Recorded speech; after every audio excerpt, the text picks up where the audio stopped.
are still in Manchester, New Hampshire. Live free or die. Wow. Do you think that gets me excited? And my crew here? Woo!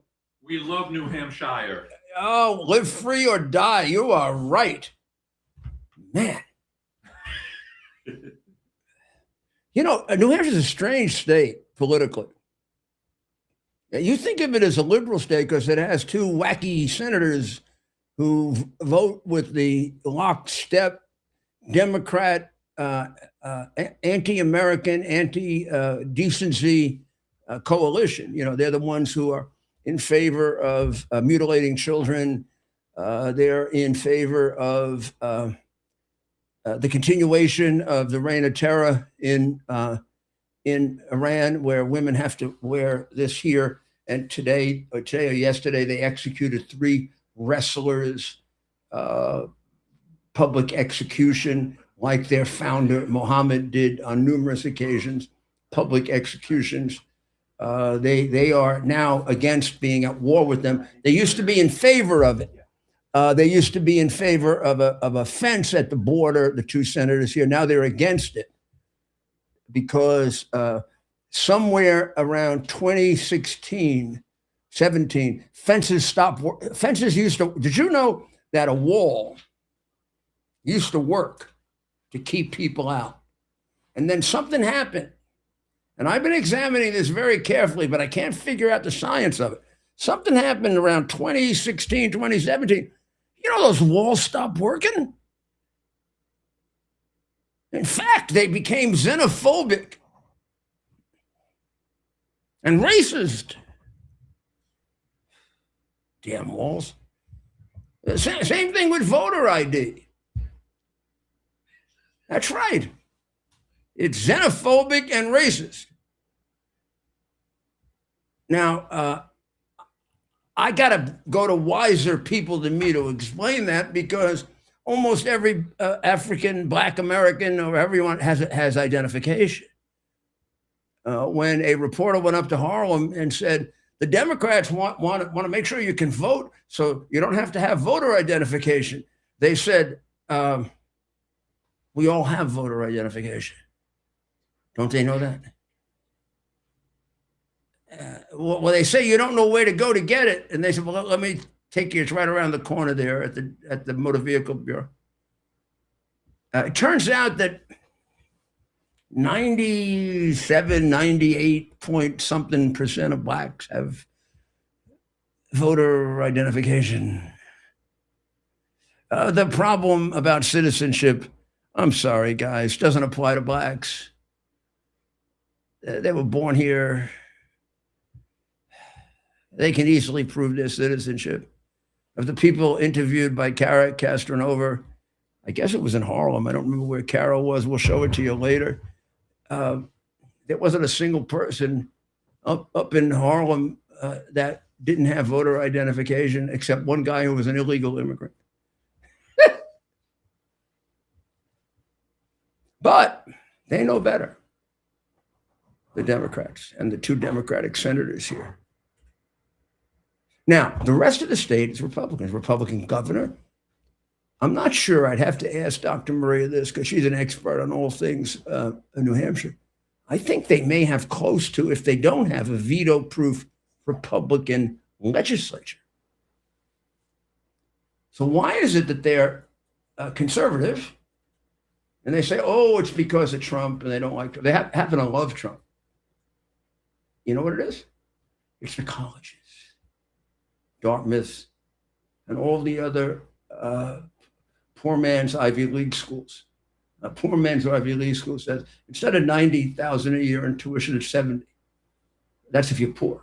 You go to those. Fill with those schools. And those kids get all mobilized for federal elections, particularly because the primary really excites them. You know, they're not going to be excited by study or scholarship or Western civilization or learning Latin or stuff like that. But that really excites them. I mean, there's some place to go. You can drink at night. Maybe there are drugs available. So all the kids from Dartmouth and elsewhere, and they all vote in the in the federal year.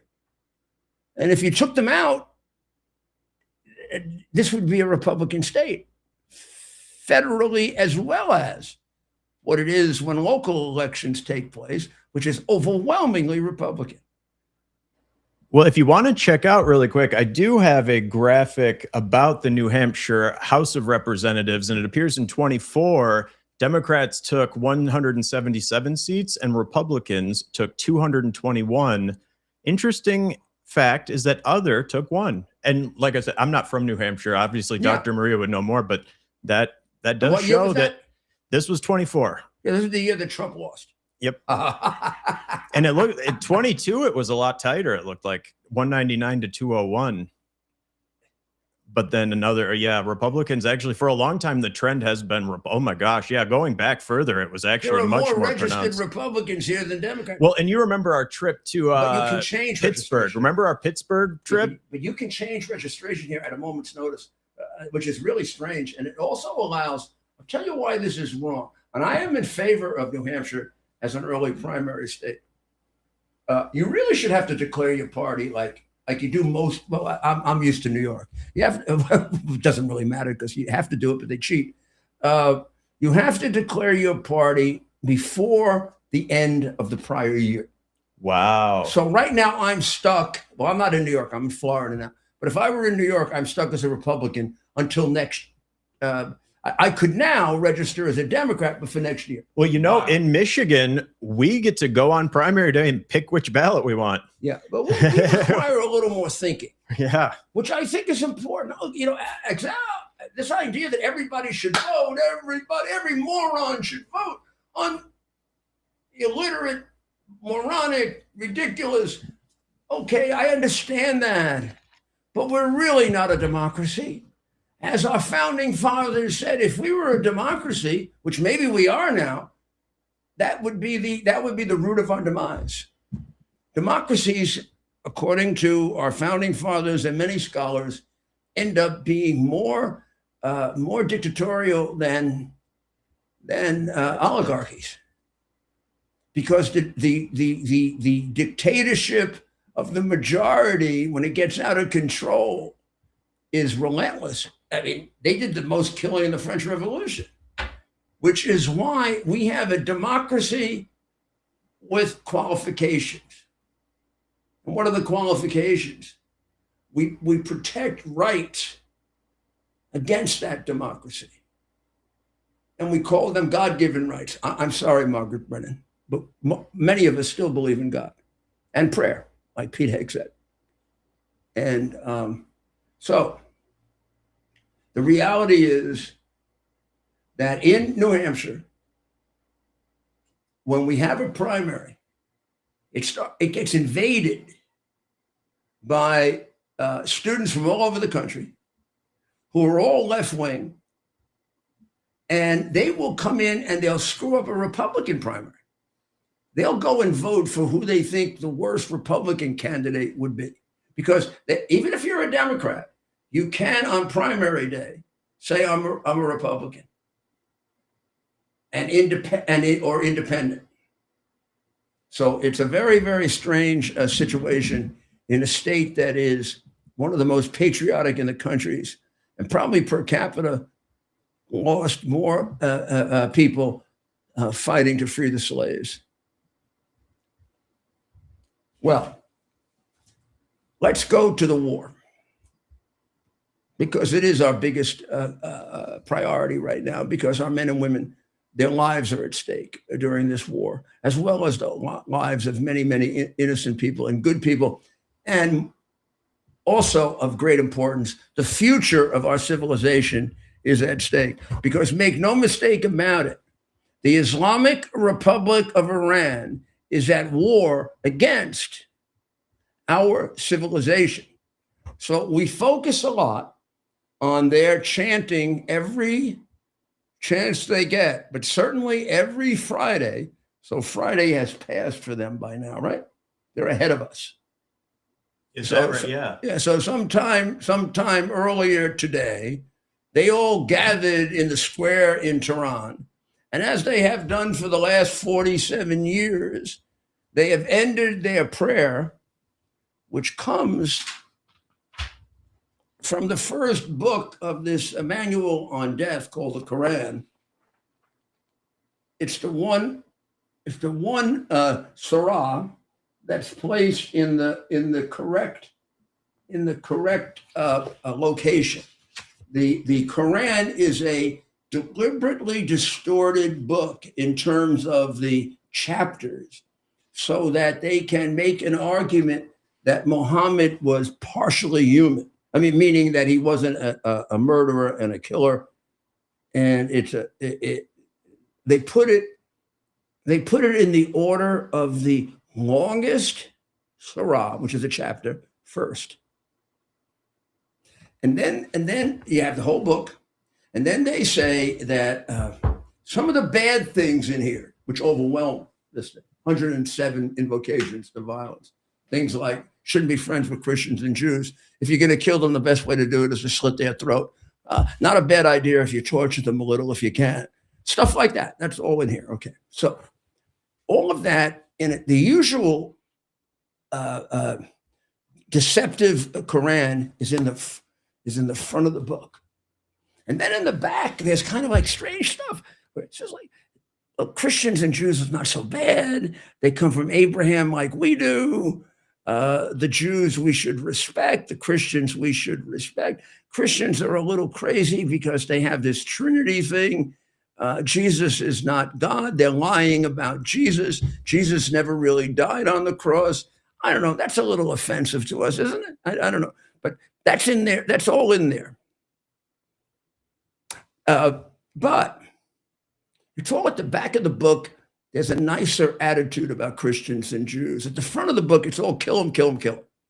And they have a doctrine they call aberration. And aberration means that the latter overwhelms or contradicts the former. So if it's in the back of the book, that's what Muhammad wanted.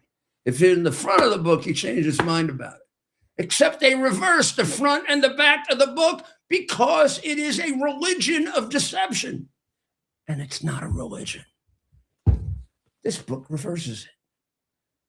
This book puts it in the right order. So you get all the good stuff kind of up front. And then when you get about here, right here, right here. See, right here, right there. It starts in with what animals we are and how terrible us Christians are. Things like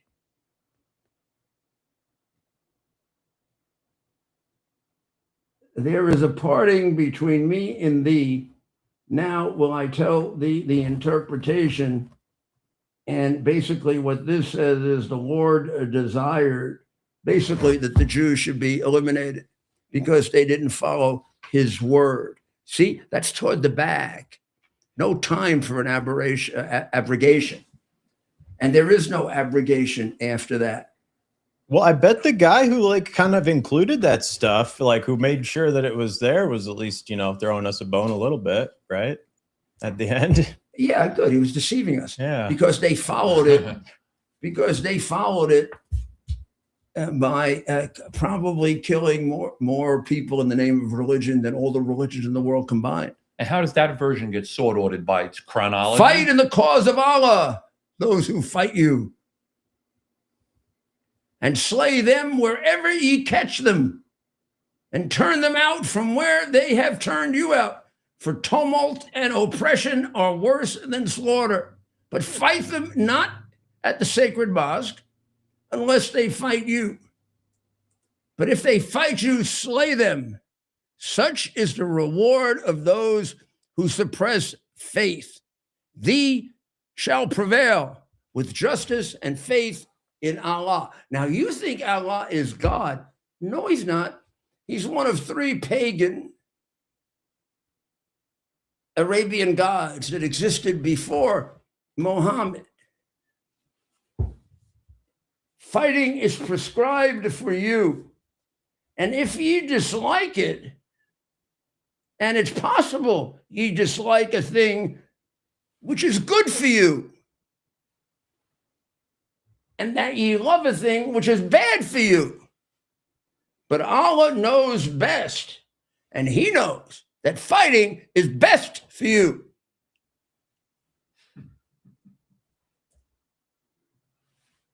Barbarian theory. That's their pagan god, Allah. He wants you to fight. Isn't that what Jesus said?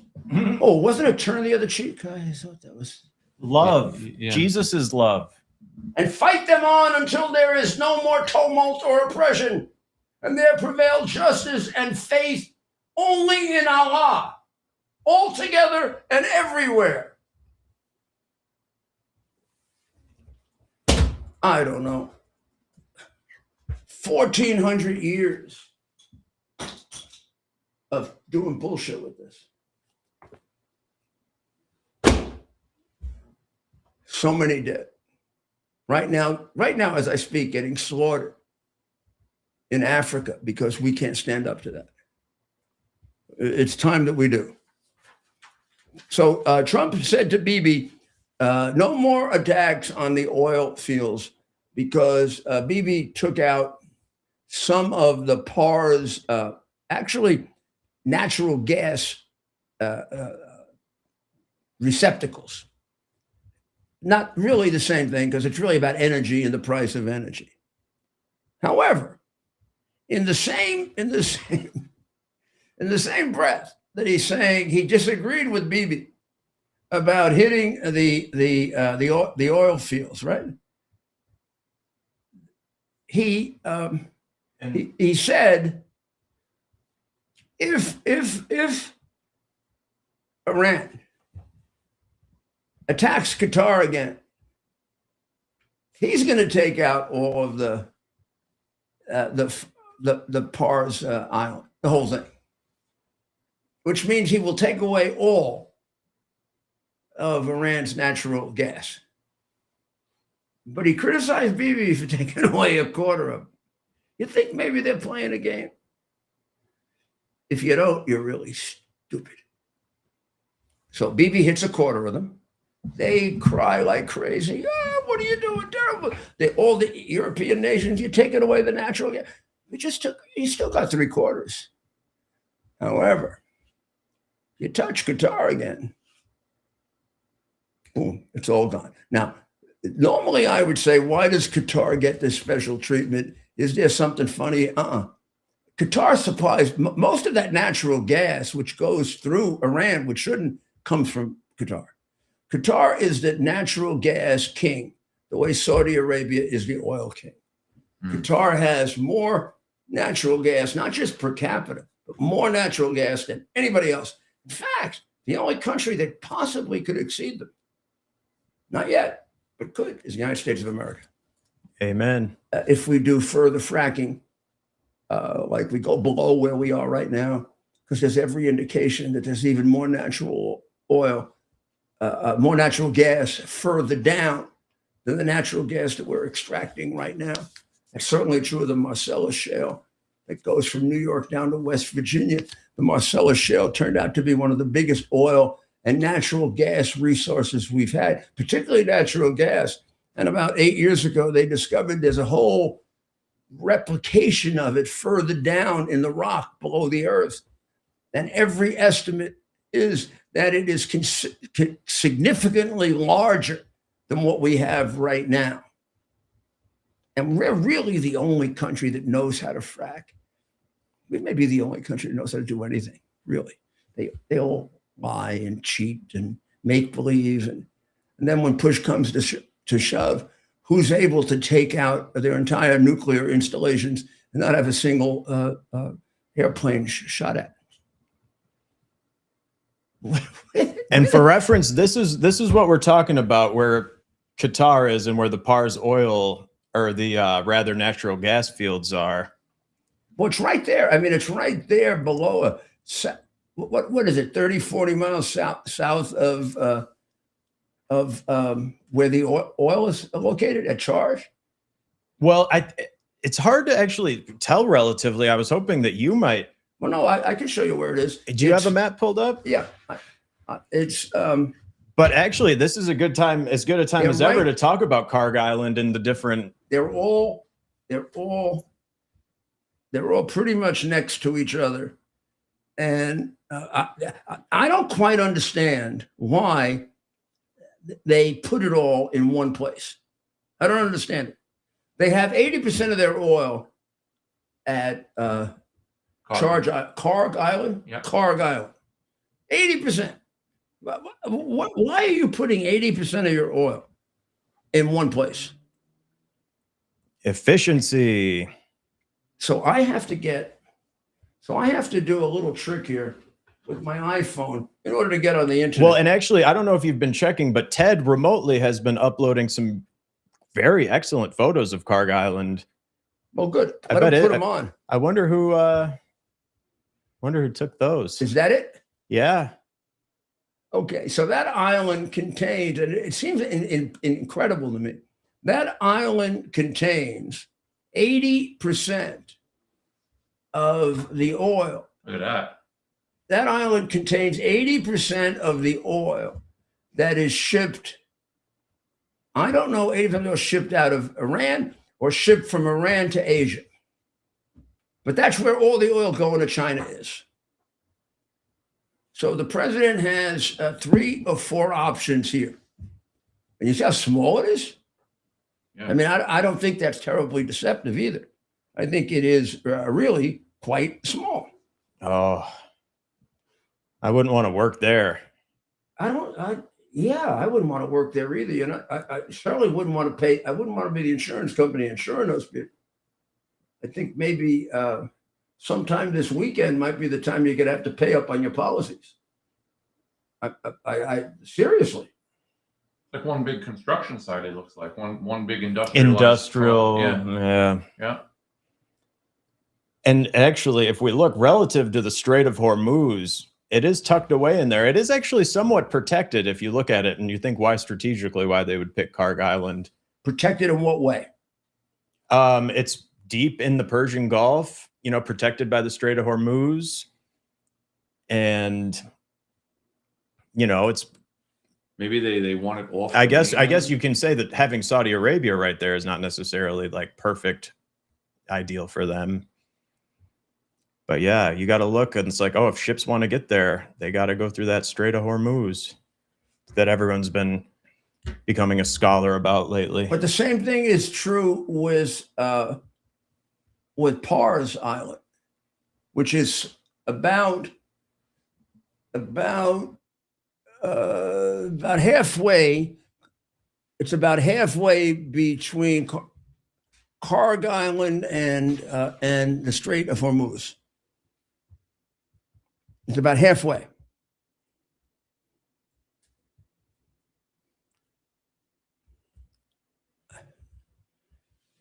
And yeah, and look at, if you can just tell by the strait there, look at how narrow that body is. Yeah. And to think that so much of our critical infrastructure, it's almost like if you think about the human body and how our blood flows, it's like that is a very critical artery. Yeah, that'd be an artery blockage. Very critical artery. It's like like a cancer, like a disease. The blockage is like a disease.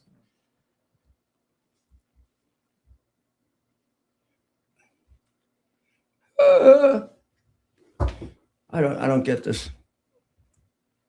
It doesn't want you to see it. No. What are they hiding? I don't know. It's impossible for me to get on my notability. Well, here, look. If you want to, like, Ted's actually got a good graphic up right there. Look. They have ruined my notability. Who did? Somebody. Oh, Ted's. Yeah. See, it's and like right there on Qatar.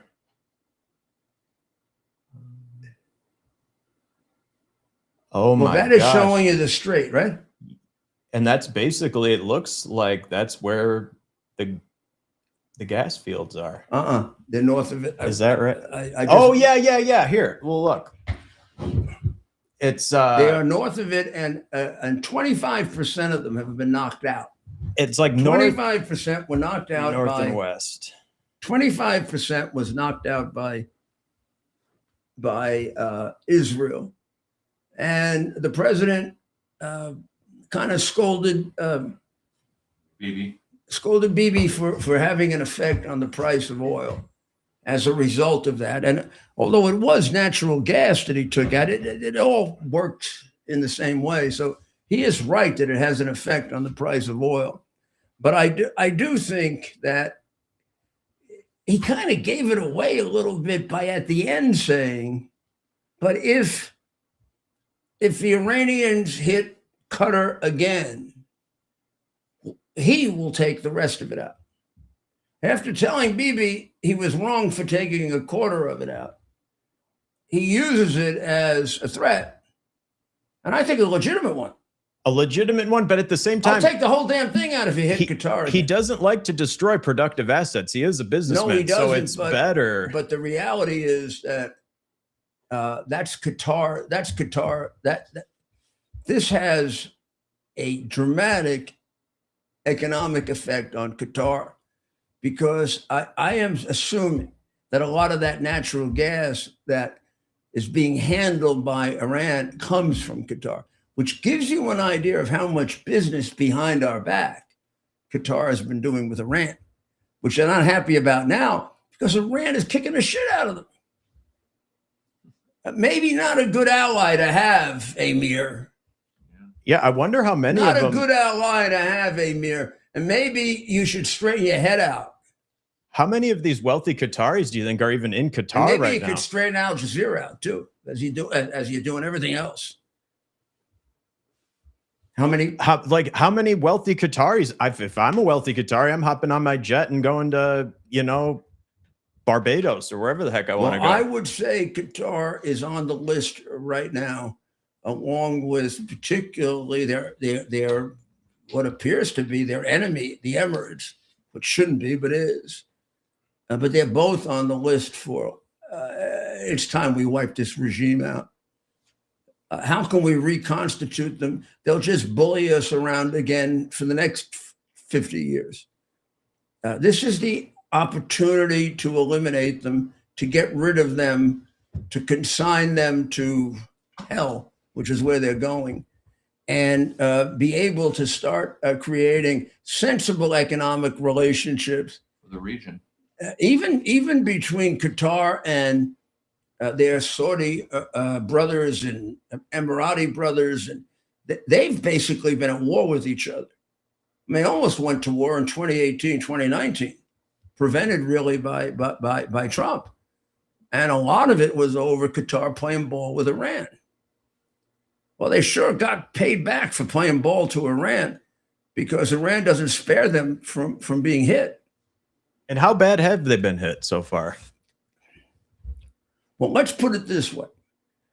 They've been hit very bad in the sense that they've been hit. The Arab countries have been hit with a lot more missiles than Israel. Emirates have been hit with more missiles, alone have been hit with more missiles than Israel. However, the accuracy of the Iranians is about as good as the sensibility of their regime. So they've killed 6 people in the Emirates for the 3,000 or 4,000 rockets they've sent there. That is horrible, terrible, and horrible for those 6 people. In terms of war, it's meaningless. All it tells you is they have a terrible air force. It does send a little bit of a shockwave through the public and the ethos, right? Like you see those influencers who are used to largely because the Instagram. press plays it like.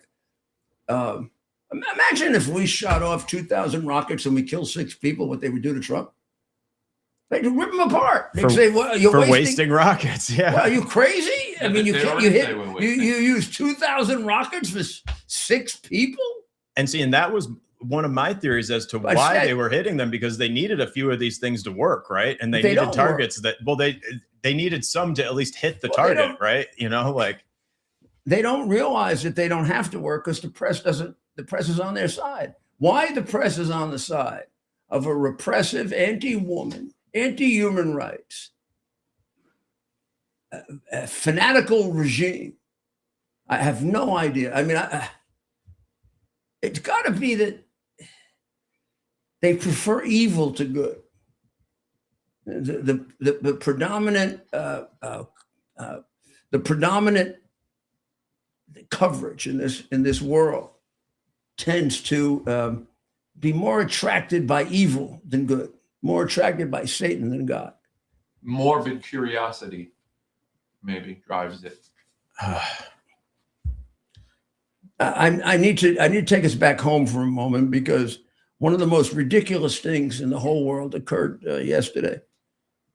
Governor Hochul, who I've always wondered if she really has a functioning brain, because she sounds like she doesn't, gave a speech encouraging New Yorkers to come back from Palm Beach. Well, I'm a New Yorker who went to Palm Beach. So let's see why am I encouraged to come back? Is she going to lower taxes? No. No. Probably she's going to raise them. She's fighting hard with Mamdani to keep that at a lower level than possible. But if I come back and I go back to the city I lived in, New York, she'll have no control over the fact that Mamdani will be able to increase my property taxes to pay for handing out money to the crooked Democratic politicians who run the poverty programs in New York that do nothing about poverty, but make Charlie Rangel and his successors rich. And if you haven't figured that out, you're as stupid as she is. But this is a ridiculous, this is like somebody living in some world that doesn't exist. Do we have any video of her? Because tell me she doesn't sound stupid.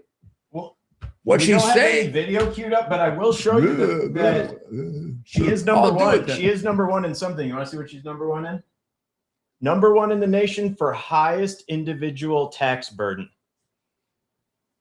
So what a record to have, right? And they want to increase taxes, these people. And Mamdani especially. You see if I can find what she said here. She is maybe the first step should be to go down to Palm Beach and see who we can bring back home, because our tax base has been eroded.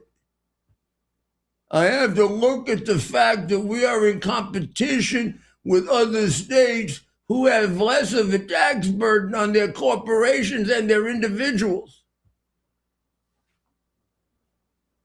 You're not in competition. You're not even on the charts. You're in competition with California and New Jersey and Illinois for the highest taxes in America. Do we get California in there?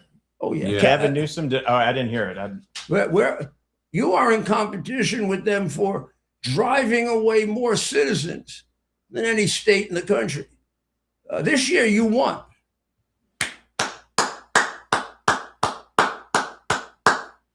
And you're going to ask people to come back? You can ask them to come back and live in communist, Islamic extremist loving New York? Pothole ridden. In which maybe they'll have to wake up listening to the morning prayer?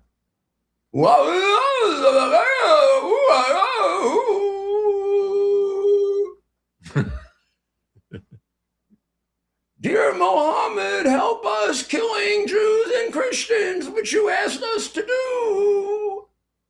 We kill some Jews and Christians for you, like you did. You think they asked permission of Mohammed if they can kind of copy him as a pedophile? I hope not. Now, there are a lot of Muslims that are very, very much opposed to all that. But I'm not hearing from them. Hey, babes, you agree with me that you should take half that freaking book and throw it in the sewer? Huh? How about the part that you should slit the throats of Christians and Jews? We want to get rid of that one, huh? Mm-hmm. You want to amend the idea that Muhammad was the perfect man when he took advantage of a 9-year-old girl? Kind of like Cesar Chavez. That one you've only covered up for 30 or 40 years. Muhammad, you've covered up for 1,400. All you guys actually seem to have a little thing about this pedophilia stuff, you know? What is it, a sacrifice, do they see it as? You think maybe there's a problem with a religion founded by a mass murderer and a pedophile? You think there'd be some problems built into it? Well, I don't know what happened to my... Yeah. You want to contradict me? Just read this cover to cover, huh? There you go, and start with the second half, because the first half contradicts the theory of the religion. This is like the infallibility of the Pope in the Catholic religion. One of the major tenets of the religion and interpretation is the latter contradicts the former. And this is really there because Muhammad said some outrageous things. So here's what they do. And believe me, I do not believe for a second this happened by accident. If I get out a regular Quran, not this one, it is written based on the length of the surah, the length of the chapter. Well, except for the first. The first is the common prayer of the Muslim religion, which they repeat every day ad nauseum. But the second book, which is essentially the first book, it was actually one of the last books that Muhammad wrote when he was an insane murderer, a pedophile, a mass killer of villages and Jews and Christians. And it is filled with horrible stuff. But then as you go on and you get toward the back of the Quran, you see him talking about how this is what they love to, we're all children of the book, and at the end he talks about how the tradition of Christianity and Judaism was a positive thing, whatever. So then they say, well, that's really what prevails. But suppose we started to get honest, which they've never been, and we switched it around chronologically, which these people have done. It turns out that Muhammad's second part of his life, he was a warrior, a killer, a mass killer, and a pedophile. That was the second part of his life. And if the latter prevails over the former, that's what they're being taught to do. And you see it in all of the things they attribute their murder to. They know this book. The people who came to New York on September 11 knew exactly who told them to do what they were doing. Muhammad. The guy who walked into Fort Hood, who said Allah Akbar and started wiping out our soldiers, was doing it based on the 1400-year invocation of Muhammad. Is that because he was rejected in the first part of his life everywhere he went, Muhammad? Yeah, it has a lot to do with it. It has a lot to do with it that he was rejected. Muhammad was rejected by his Arab tribe, who he attempted to eliminate eventually. He attempted genocide against his own tribe because they rejected him when he said he had been taken up to heaven or to paradise. He calls it paradise by Gabriel. So when he came back from paradise and came back to Mecca, he went to his Arab tribe first, which was the richest and biggest tribe at least in Mecca, maybe in Saudi Arabia. And he told them that. And they said he was out of his mind. So essentially, largely, he would hurt himself by the fact that he was probably illiterate. That's what most of the whatever exists about him suggests. He was, the best explanation they can give was he's epileptic. because he used to have a fit. But he was subject to seizures in the middle of his sermons. So That could indicate some kind of a problem. So the less generous interpretation was that he was nuts. Or possessed, perhaps. Or how Well, about possession in those days is really just nuts. even I the think. Arabs possessed by the devil. And then if the Christians and Jews were sure of that when he would show up. And then from the very beginning, he never really hit it off well with the Christians because he contradicted their religion completely. So when what was considered the normal parts of society deemed him to be a little bit strange at the absolute minimum or crazy, he decides to go out in the desert. Before he attempted the Jews and the Christians, he tried his own people. And they threw him out as they had no idea about epilepsy. And I'm not sure he was epileptic. He may have been just a plain nut. Yeah, I think so, by the way. But they threw him out because he was spending half his time frothing from the mouth on the streets of Mecca. So they said, get the hell out of here. We're gonna. You went to you. I mean, how did you? They didn't have airplanes then. Well, how the hell did you get to paradise? Well, and let's remember too that this wasn't a hyper civilized, enlightened period of time to begin with, sure. right? So if you're kind of the sore thumb in that setting, You got to really stand out. oh yeah, like there's a bunch of people running around murdering each other, and they're like, "Oh, this guy's." Right. He Well, this literally guy's he set the new precedent for crazy. And they knew the family that he came from, and he came from sort of a lower level family, but in the predominant tribe, which gave him a certain amount of status. But within that tribe, he had no status because he came from a lower level family. He was not educated. He was not a scholar. He was not productive.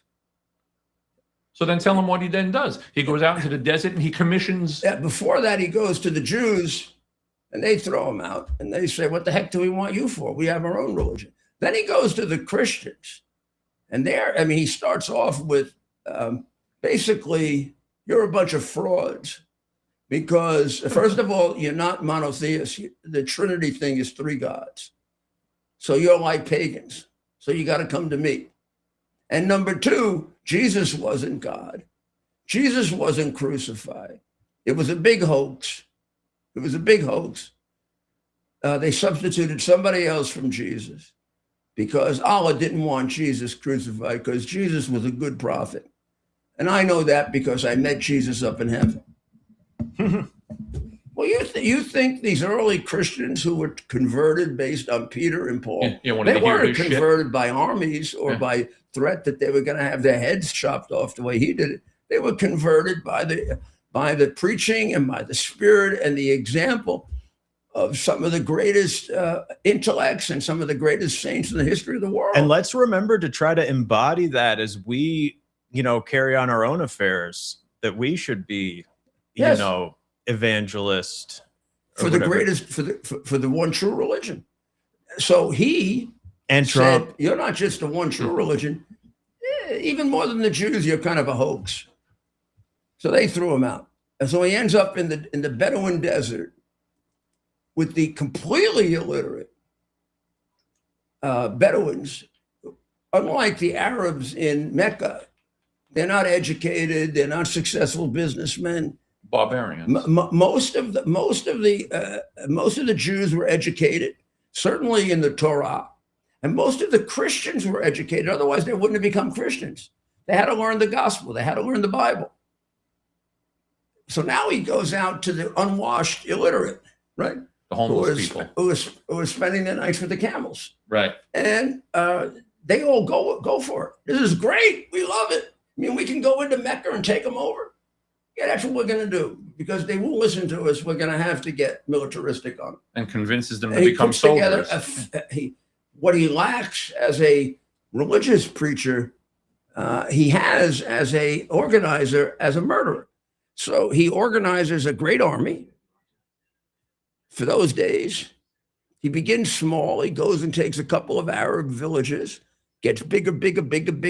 Then he goes up against his tribe first and loses. His tribe defeats him, sends him back to the desert, reorganizes, comes back, and in short order, before he dies, he defeats his own tribe, kills a big, significant group of his own family members. Then he starts on a massive campaign to wipe out the Jews, which he does with mass murder, and lesser so toward the Christians because he didn't have time. He died. But his successors continued with the Christians. And then his successors, his two immediate successors, went across the water to Persia, conducted a genocide of the Zoroastrians, and required Persia to become Muslim. To this day, a fit that doesn't work, because the Persians were considerably more advanced than the Arabs in terms of culture, education, thinking, and always looked down on the Arabs. And now the Arabs are running them religiously. So we're going to take a short break, Wow. and we'll just come ahead 1,400 years and get to today when we come back. To celebrate the new year, we're having the biggest sale ever on overstock clearance and brand new products. For example, save 60% on our Goose Down comforters, the best comforters ever. They go perfectly with our MyPillow bed sheets and duvet covers. Save 25% on our brand new kitchen towels. They're made with the same technology as our famous My Towels. Our initial quantities are extremely low, so get them now before they go. Our seasonal flannel sheets are finally in. You save up to 50%, and they sell out fast every year, so order now. They're truly the best flannel sheets you'll ever sleep on. Or save up to 80% on all our clearance items. And this is where it gets even better. For a limited time, your entire order ships absolutely free. So go to mypillow.com or call the number on your screen. Use that promo code to get deep discounts on all MyPillow products. And for a limited time, your order ships absolutely free. A physician in Kansas. To celebrate the new year, we're having the biggest sale ever on overstock clearance and brand new products. For example, save 60% on our Goose Down comforters, the best comforters ever. They go perfectly with our MyPillow bed sheets and duvet covers. Save 25% on our brand new kitchen towels. They're made with the same technology as our famous My Towels. Our initial quantities are extremely low, so get them now before they go. Our seasonal flannel sheets are finally in. You save up to 50%, and they sell out fast every year, so order now. They're truly the best flannel sheets you'll ever sleep on. Or save up to 80% on all our clearance items.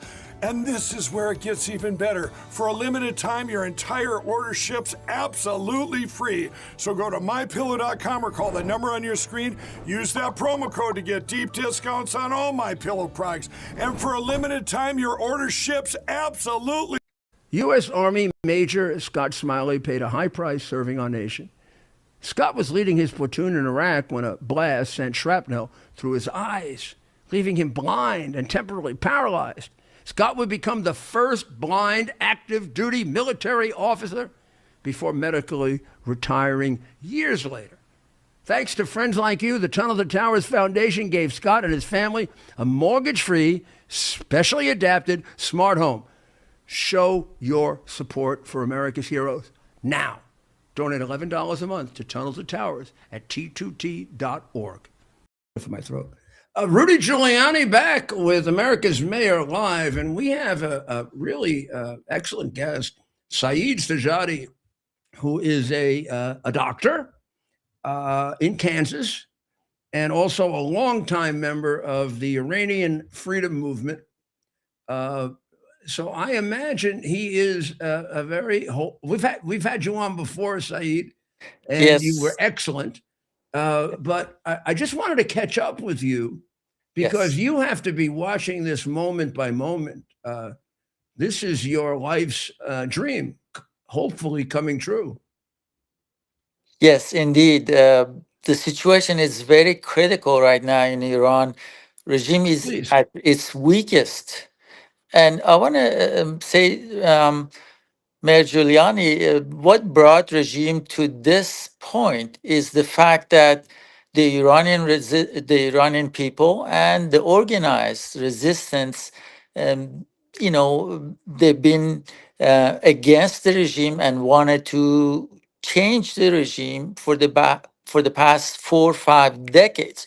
And as a result of that, now we're at this point that there's a conflict going on. But I want to say that the current conflict is secondary to the main conflict, which is between the Iranian people and organized resistance from one side and the Iranian regime from the other side. So if we don't pay attention to the main conflict, then it could cause a little problem understanding the problem, the conflict that right now militarily is going on.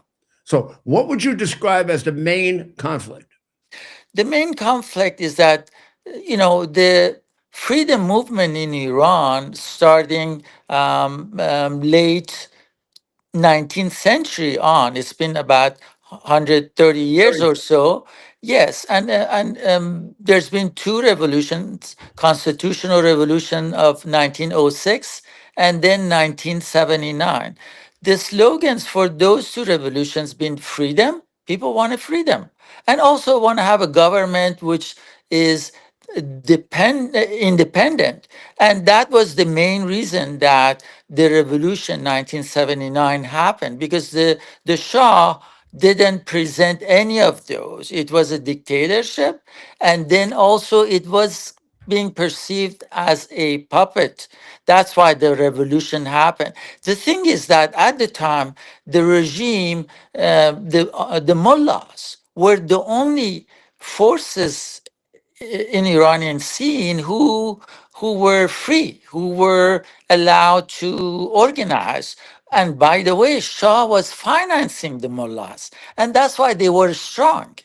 MEK and other forces who were democratic, Shah eliminated those. So when revolution became inevitable and people were in the streets, only mullahs had the organization to steal the leadership. So from very early on, people realized that, and that mullahs are not the answer. Right after 1979, MEK people came out of prison, Masoud Rajavi and a couple of hundred other members who were in prison. They came and they did a grassroots movement, and soon, within 2 years and 4 months, the organization was a threat. The regime perceives it to be a threat. The daily newspaper of resistance at the time had a volume of 600,000. So from day one on, the people and organized resistance were against this regime, and regime had to come up with a strategy how to contain the people and how to get rid of this resistance. So the policy was policy of repression at home, but that wasn't enough. So when the Iraq war happened in 1980 on, and then IRGC out of the war in Iraq became a force, and which was capable force. And so from then on, the regime realized that repression at home needs an element to be empowered, and it was terrorism, expansionism. And at the time, the Hezbollah in Lebanon, so IRGC was training that, and so the regime is using, or started to use, the terrorism and expansionism as a way to strengthen repression at home. This is the point that we need to understand. So the policy of regime as far as the terrorism, expansionism, and later on going for nuclear bomb are all going back to the main conflict, the conflict between Iranian people and the regime, and the fact that regime cannot effectively suppress them, so it needs other source of power to project power and contain people. Well, I think that's an excellent analysis, and taking it back historically is so important, because you begin the last century, 1906 or so, and even before that, probably into the late 19th century, there's a tremendous movement in Iran. Persia, it was called Persia then, right?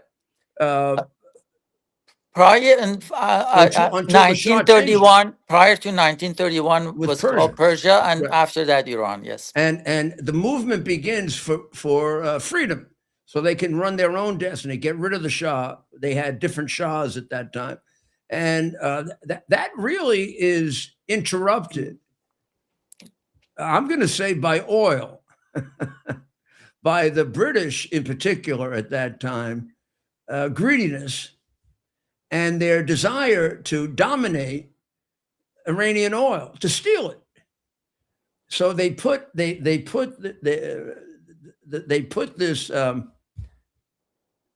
What was he? He was like a sergeant in the Cossack army. Yes. His name is Reasserts. not Pahlavi. I don't even know what his name is. And they Yes. elevate him to being like an emperor, but he's actually a common killer, He was possibly illiterate. Yes. Shah one. I'm talking about the Shah one, the first one, right? They Yes. put him in place, and they end up negotiating a contract in which Persia gets 15% of the profits from the oil, and Britain gets 85%. And then Britain gets to tax Persia's 15%. And actually, for a long period of time, the people are losing money on the oil. And the only people making money are the British, and the Shah one, the killer, is taking over all the land in Persia and becoming a billionaire. And today what's going on, this regime is a result of those policies. Yes. And the Mossadegh nationalized the oil, and That was almost another revolution, if you think about yes, it. yes, In 52, 53, he decided, hey, we should have this oil. Well, he didn't have much time to do that because the British, now with the help of the CIA, comes in and brings back the son of Shah one, Shah two, and he makes a deal that's a little better, but just about the same. Except he makes a fortune, the British make a fortune, the Americans make a lot, and the Iranian people get nothing. yes. And I was saying that the fact that the coup happened in Iran in 1953, and then actually transformed the regime from a constitutional monarchy to an absolute monarchy for the next 25 years. Is that when the Savak? So a few years later, at the time there And was the no prison. at the time there was no Savak. A few years later, Savak was constructed and trained, and then Savak became the main instrument of torture, killing, repression, and the MEK founders were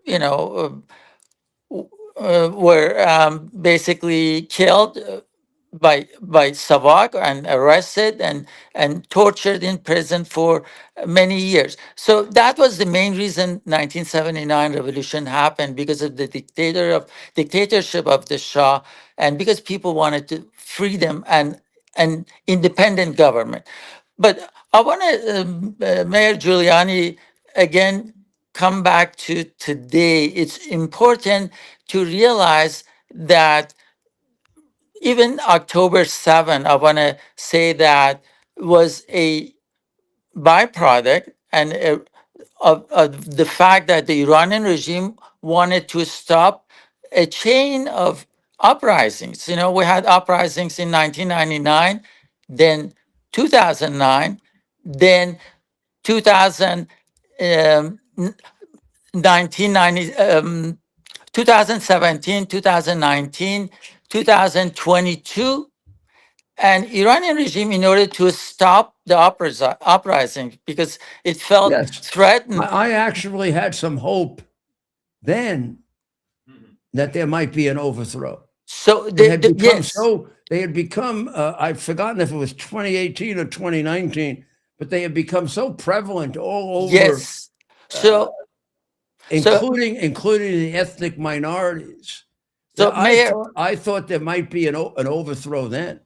Actually, that was the reason, because uprisings would become more frequent. I mean, the interval will become smaller, and also it would become more widespread, and more cities would be involved, and also the nature of the uprisings would become more radical. So October 7th event, the terrorist event, was an event that regime instigated to, in a way, divert the attentions and basically changes the dynamics of the Iranian society onto a war, and get out of this uprisings that was ongoing. And as you mentioned, the next uprising could have overthrown the regime. Yes. So the current conflict in with Iran militarily is rooted in October 7th, and also the fact that regime cannot give up the nuclear ambitions. But again, these two go back to the main conflict, because as I mentioned, October 7th was just as a result of the internal conflict in Iran. And also the nuclear ambitions of regime again goes back to the same. Right. And Mayor, you remember MEK was the entity that in 2002 revealed the nuclear sites of the Iranian regime. I know that very, very well. You're Uh, absolutely, and they uh, reveal most of the rest. and what if, Subsequently, the Mossad got involved too, but but they reveal many of the rest, including the ones that were intended to extend the rocket, the length of the rockets, which they yes. in the Persian desert. I mean, they've done incredible work. But I think that the 2002 revelation, which was made actually in Washington, D.C. through a press conference, was at the start of it. And Yes. imagine, Mayor, Absolutely. if that wouldn't happen, the Iranian regime had nuclear bomb right now, and Yes. completely we would be dealing with a different Very, very good situation. point. That's a very good point. That's absolutely right. In fact, if you go back and you pull out some of the statements from President Bush, from his press secretary, they actually credited the MEK with getting this information, and Yes. were highly complimentary. I mean, and then the reality is that got stronger. Their infiltration, the MEK's infiltration of Iran, got stronger and stronger and stronger. I joined them about 2010, and by that time, whenever I wanted to, I could get a tremendously good picture of what was going on inside Iran, because they were so heavily represented inside Iran. Yes. And I've been able to broadcast inside Iran maybe 100 times. I remember, Mayor Giuliani, 2010, that you said you were in front of UN in September. Yeah. I remember that. And I want to make a point. I was brought there. Would you believe this? I was brought there by a Jewish group that was protesting Ahmadinejad. Yes. A group that I represented of a young student who had been killed by a Palestinian, and they brought me there because they had great fears of Ahmadinejad. And during the course of being there, I met with the MEK people, and then we started a long dialogue. And Yes. Senator McCain was very instrumental in getting me to do it. Yes, Senator McCain was a very strong supporter of MEK. He was instrumental in transferring the members of MEK from Iraq, who were under attack by Iranian forces and the militia, Iraqi militia, to Albania. But at one point, Mayor Giuliani mentioned, I want to, you mentioned as far as infiltration of MEK into the regime, and that shows the extent of support that it has in the community. Without support, without having a social base, you cannot do such infiltration into the regime. So, because at times it becomes question how much support MEK has. These are indications of how much support MEK has. Saeed, that's the biggest question that I get now. The question I used to get is, are they a terrorist group? Are they? That's all been resolved. It's all been resolved, and I think the history of uncovering the nuclear ambitions and success of the regime that we would not have known about is universally recognized. Yeah. Here's the issue that's raised now. Do they have the resources within Iran, if the vacuum presents itself, to take over? And I think that if you look at the American-Israeli strategy, which I would not, which they don't really announce, what they're trying to do is thin out the opposition. They're trying to reduce the opposition to make it easier for a takeover. Get rid of the decapitation, get rid of the leaders, get rid of as much of the IRGC weapons as possible. Eliminate a lot of the IRGC and see if you can create panic there. Yes. Now, here's the question. If that all continues, does NCRI, MEK, because it's not just them, it's them, they're the core, but there's a whole group around them, including now some of the ethnic minorities. Is there enough for them to go in and take over? Yes. Mayor, MEK is extremely experienced and organized.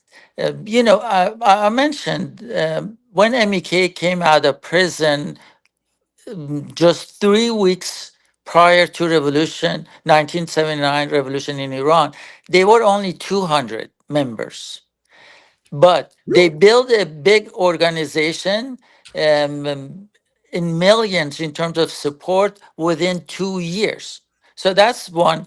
Two, and MEK made an army at the border between Iran and Iraq in 1987 called National Liberation Army. This was a classic army with one mechanized division, hundreds of tanks, Mayor Giuliani. And so this was a very disciplined army. And I want to mention, I'll make a quick point. U.S. in 2003 disarmed NLA, the National Liberation Army, and that was the obstacle that was preventing the Iranian regime to cross the border into Iraq. And with this disarming NLA, then IRGC was able to come to Iraq, and many things that we saw after the war was, so it changed the balance of power in Middle East. So MEK is a very, it has a lot of history. It has the biggest opposition organization for any country that their public relation is, to me, bigger than 90% of countries in terms of how much they are structured. And one point, Mayor Giuliani, you cannot identify an opposition who lived in exile for 4 decades and continue to be a formidable and strong opposition that you see. So it tells you this is a new phenomena. And Mayor, it goes back, MEK has something to offer, which really is crucial to Middle East. West, the Reformation in Christianity was one turning point that changed the face of West. And if it wouldn't happen, capitalism, industrial revolution, and democratization, many of the things that happen in West wouldn't happen without that Reformation. You're correct. So, Yeah. so Middle East Islam needs a I have reformation. said that for 30 years. You're absolutely Yes. right. What And- the Muslim religion need, I'm a Catholic, Yes, but Christianity needed the Protestant Reformation. yes. And And- Catholicism became better as a result of that. And they had the Counter Reformation, which was in a way Oh, reform. you really know your history. Yes. I'm very, very impressed. But you're absolutely right. The Counter Reformation, and it continues. It continues. They challenge each other, and they make Yes. themselves better as a result of it. I'm Yes. not. I'm a Catholic and a very strong one, but I'm a very big believer that you need a Protestant Reformation. To Yes. keep Catholicism. But this is what the Muslim religion has lacked. Yes. The And people who can put aside some of the ancient, horrible things in the old book and concentrate on the good things. And which we had to do. I mean, there are a lot of things we had to put aside, both ancient practices and practices, selling indulgences and burning witches and all kinds of crazy stuff like that. yes, We had to put that behind us.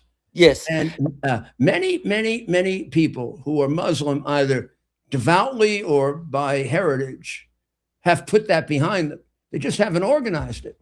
yes. And you need a movement, just the same that the movement that happened in Christianity. And Mayor, it took 15th century for Christianity to have that Reformation. So it took long, and it's just actually it's been almost today is about 15th century from the Islam. So if I want you to think of MEK, like No, I those can are see that. agents of Reformation. Plus George Washington put those together. They are fighting a independence war, war for freedom, but at the same time they want to reform the religion. This is the main obstacle in Middle East, that we don't have a solution. And it is so what you see at the very bottom and base is the fact that religion, what we see at the official religion, has not reformed yet.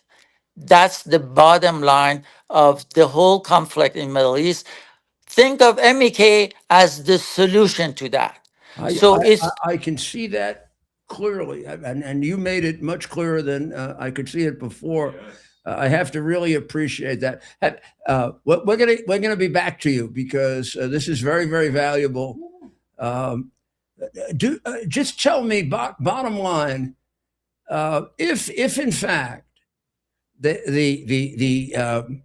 the efforts of the United States succeed in reducing tremendously, I think they're engaged in a process of decapitation. And can MEK and their related groups, can they do it? Can they get in and take over and guide us to a transition? Because really, that's all Yes. they're asking for. Yes. They're asking for a provisional 6 months to get to a constitutional convention.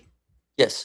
They want a to 10-point plan outlining that convention, which nobody has. No Yes. one. This stupid Shah and none of them. He doesn't even have a. The plan is for him to continue to steal money like his father did. Yes, Mayor. I'm sure that you are aware that there was an operation by MEK resistance units just days prior to U.S. operation on February 28. Just I think it was February 23rd, maybe, and 250 members of MEK attacked Khamenei's compound in Tehran, the most secure place in Iran. 250 members of MEK attacked, and they penetrated this. There are a few lines of security, and they penetrated. 100 members of MEK members either got killed or we don't know about their whereabouts, been arrested or not, but many of them been killed. That shows you the extent of readiness. This was before war. This was before U.S. operation on February 28th. So they are ready. But one point I want to make, Mayor Giuliani, you need to have an organized resistance into the cities. You need in Tehran. So even forces in the periphery of Iran cannot topple this regime. And that goes to the importance of MEK. Only MEK has those members and organizations in Tehran and the big cities. No other entity in Iran. So MEK remains the missing link. And with the help of Iranian people and resistance units, this could happen. The regime could be toppled. Well, thank you very much, Saeed. It was very, very helpful. God bless Thank you. you. And I'm very optimistic that this is going to work. Thank you, Mayor Giuliani. And thank you. Well, that was a very, very interesting analysis that goes back about 1,500 years, even longer if you go into Christianity and the Reformation. But he's actually quite right. All these things are involved here, which is what makes it so complicated and in terms of decision making difficult. And also the tremendous disinformation campaign that has been conducted against the MEK for 4 or 5 decades, which has had a certain amount of success among even good Americans because it's been so relentless. But the reality is, for those of us, and I'm not the only, there were many hundreds of my bipartisan Republican Democrats who have dealt with them. And what Saeed is saying is really correct. This is a very, very, this is a group that reminds you of our founding fathers, but for their country. Their motives are as honest and as pure as he's saying. There's no involvement with the oil companies. There's no involvement with the crooked governments. And the problem for Iran has been 150 years, really, of wanting to be free, fighting for the freedom, almost getting there. And then the biggest and single worst evil in Western civilization, greed took over, the one that we haven't been able to control. And if we could, we would soar really to the top.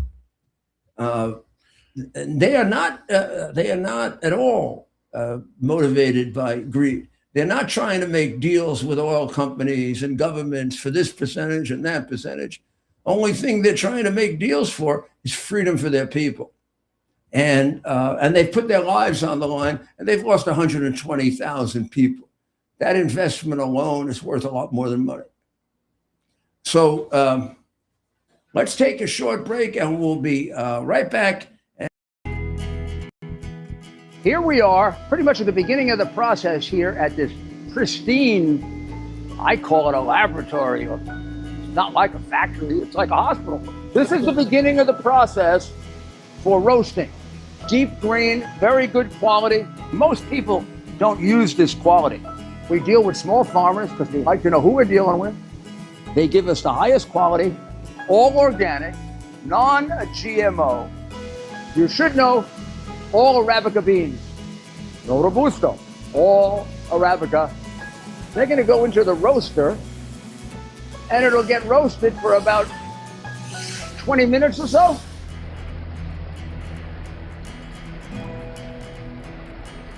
Oh my goodness, look at these.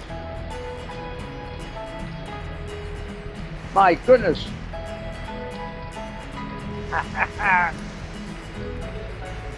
You're going to want to specially order these.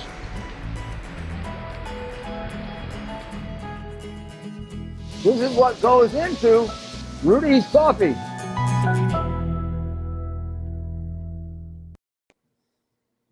Are you ready for some action? I'm ready for action. Get the Elite TV plan only through the portal. 218 channels, and it's only $69.95 a month, Wow. including your free portal. That's cheaper than everyone else. Your favorite sports, movies, news, Wow. even daytime dramas. We're talking about ESPN, OAN, Newsmax, Wow. channels you can't get anymore in certain areas. Compared to the competition, this is a way better deal. Endless selection. Not to mention all the free music channels. There's over 700 premium and classic movies all ready to go. Wow. Plus, they got catch-up TV that allows you to go back and watch what you've missed or want to watch again. Cut your cable in half and get twice as much for free. Way more channels for half the cost. After the first year, the subscription then drops to $57.95 monthly, Wow. where you change or upgrade anytime. Go to QUXNow.com and get yours today. U.S. Army Major Scott Smiley paid a high price serving our nation. Scott was leading his platoon in Iraq when a blast sent shrapnel through his eyes, leaving him blind and temporarily paralyzed. Scott would become the first blind active duty military officer before medically retiring years later. Thanks to friends like you, the Tunnel to Towers Foundation gave Scott and his family a mortgage-free, specially adapted smart home. Show your support for America's heroes now. Donate $11 a month to Tunnel to Towers. It's our purpose to bring to bear the principle. Oh, no, what you saying? We're on. No, we're not. Yes, we are. Oh, well, there's me right there. Hello. Go for it. Hello there. This is Rudy Giuliani, and we're back with what Ted and I named, and I think Stephen and Rob know this, soccer time. Yeah. I bet you don't remember why we call it soccer time. Because in that make-believe sport, when they get to the end of the game and you think it's over, Never got said. you have this undetermined amount of time. There's Ted. You have this. That was an accident. I didn't even mean to turn that on. That wasn't even supposed to come on like that. But Because of penalties. But it drives me nuts because I think it's really unfair. I don't even know how much time I have. I might have a minute. I might have 2. I might have 5. If I had 5 minutes, I might set up a play that's different than one I would set up if I had a minute. And nobody knows the time but some make-believe, silly, stupid referee, I think. Now, some people tell me that they actually tell it to the captains on the field, but I haven't been able to verify that. Therefore, whenever we go over, we don't know how much more time we're going to take. It really depends on how much energy Ted and I have. And now, in this case, with the help of Rob and Stephen, we could go on forever. But this is soccer time. I don't know when it ends. You don't know when it ends, but it has to end at some point. And now, how come he showed up on the screen? I think he just wanted to Just pop to bring in. the girls back. He wanted to pop in. Well, I just noticed on our meeting here, we went up 20% in women, but we went down 10% in men. I don't know what that means. Thank you, Ted. But no, we're up 10 net. Net. And it's Ted, you get a lot of older women too. Here, let's get some real women too. Throw up our Oh, tribute there to you Chuck go. Norris. That's a man right there. Yeah, but they may like Ted better. I don't know. He may seem like too much. Unattainable. I'm thinking of myself, right? When you think about who it's just a certain level of, you say to yourself, Marilyn Monroe, But then but Ted, maybe Ted's available, Oh, come on. Ted's not available. Where is he? Is he time. around? He's in Can he talk? Palm Beach. And actually, I think he's got the right idea, honestly. And the president's on his way to Palm Beach. I think we should be also on our way to Palm Beach. But we're not going until the end of the weekend. Yeah, okay. There was a hard time getting flights. Exactly. Ooh, I don't even know what's going to happen to us. I mean, we may start off on Sunday and be there on Tuesday. Yeah. I'll have to drive you down. We might be faster. Do you have Ted? Can you get him? Ted, are you with us? Ted, can you come in? Pop in again. There's Ted. How we doing? Now, Ted, we're coming down on Sunday to Palm Beach. Are we going to have real problems at the airport? The airport was packed today. Of course, I left from Boston Logan. When? Today? Yesterday? Today at noon, and it was. What time busy. did you leave? However, the wait times at Boston, I actually had looked into it, right, going down there, were low, not really impacted by the DHS shutdown. The highest wait times are happening at George Bush International in Houston, Chicago O'Hare International Airport. I believe Atlanta's facing some issues. Washington Reagan Airport has faced a lot of issues, as well as Dulles. And we're, of course, hearing reports from LAX, that's Los Angeles, and a number of other airports. But Boston, Logan, a number of airports in the Northeast haven't been as impacted. Newark has faced some issues. And, of course, weather and high winds impacted a lot of flights in the Mid-Atlantic and the Northeast. So we should, right now, we should be okay on Sunday, huh?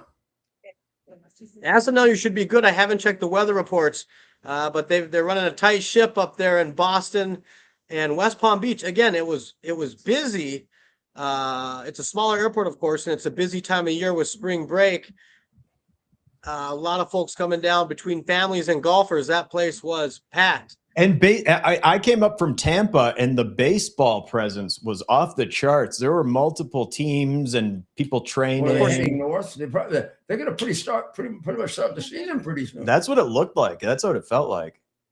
It's nice seeing all the a lot of baseball players. That's right. So you should be okay. But of course, this brings us back to the issue here, where the Democrats in Congress are literally jeopardizing, less seriously, but still important, right, to the economy.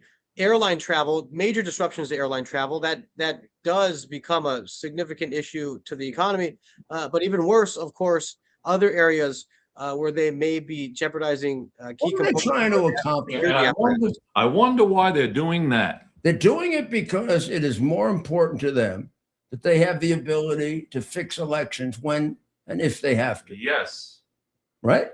Leading up to Otherwise, they might be looking at being wiped out for generational. So is this our plug for the Save America Act? It should be, maybe. It's a plug for honest elections. I mean, my God. And of course, Mayor Giuliani, that's where I really got to know the mayor, was 2020. We knew there were just so many questions about that election. And after that, November, of course, Mayor Giuliani came in there and he was asking the right questions and organizing it in the right way. Of course, we were up against the entire media apparatus, of course, the Democrat Party, our own party, right? And we're up against the entire Washington. Our own party has a percentage of people. I don't think they refuse to accept crooked elections. I think they do, but they feel like we should put it behind us. That all it's going to do is hurt us in the future. Then there are those of us, I think, like you and me and many others, who feel if we do, it's just going to happen again. You can't keep suppressing evil. There comes a point in which you have to stand up to it and defeat it in order to end it. And fixing American elections is evil. And despite what the New York Times says, possibly even the Wall Street Journal, I've forgotten what their position is. They're all liars. No, but I'm not sure about the Wall Street Journal. I don't know if they're with us or against us on this. But the mainstream media likes to act dismissive. The elections aren't fixed in America. That's ridiculous. There's no evidence of fixing elections in America. We've been fixing elections since before America even started. Lyndon Johnson got elected on a fixed election by Abe Fortas. I mean, I can go over chapter and verse. Every election I was ever involved in was fixed, including ones where I had to overcome their cheating. I can give you the numbers. I mean, it's ridiculous to say elections in America haven't been fixed. Democrat Party, going back to Boss Tweed, has been expert in fixing elections. Mayor Daley, I mean, my God. Now, the Democrat Party 2016, they fixed that primary process in favor of Hillary Clinton. And I imagine some Republicans have fixed elections, but here's the way I describe it. We're amateurs, they're professionals. Well, every once in a while, we figure out how to screw up an election. They're professionals. Yeah, they perfect. Let's say we. Well, they still. That's right, Mayor. I don't mean we. Too I don't much, mean yeah. we. I mean our crooked ones. But we got some crooked people. Well, it's just the Democrat Party. They still have the the old school political machine style politics. They do. That seems to still work for the Democrat Party, especially in places like Chicago. It's part of the culture in places like you said, like Chicago and Philly and Detroit. It's part of the culture. $9 billion worth of culture. Right. In Minneapolis, they're $9 billion is only the beginning. That's the tip. Yeah. That's the tip. And it's not just Minnesota. Oh, if you think Minneapolis is stealing more money than New York, I'm very embarrassed. Hey, in California is, California, don't count them out. Yeah, New York wins that though. Nobody steals more money than New York, which is the reason why the budget of the city of New York is more than the budget of the entire state of Florida. Where are you, Ted? We cut him off. Did we cut him off on purpose? No, I think he. Or we just cut out. Yeah, I didn't do it. He might have popped out. He's in Palm Beach, but I'm trying to take a look at his background. That's right. I'm here in. You're Palm sitting on a Beach couch. West. I'm on a couch in Palm Beach West, as I'm referring to it now. West Palm Beach to most of you, but we're renaming it, Mayor.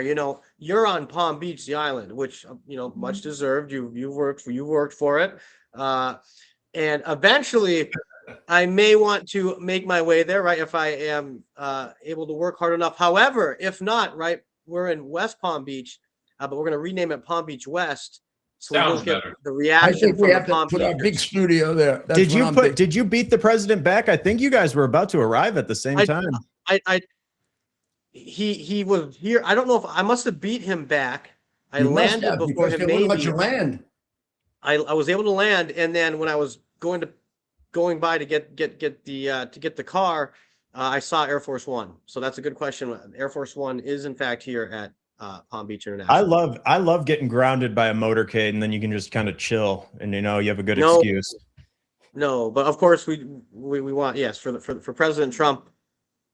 Yes, they got that down to a science too, and it's close, right? The airport is very close to the mayor's place, to my place. Oh, it's very Also close to to everything. Mar-a-Lago. I mean, it's 5 miles, 4 or 5 Everything's miles right. from Yeah, from everything. right. It's a quarter mile from Trump International. Right.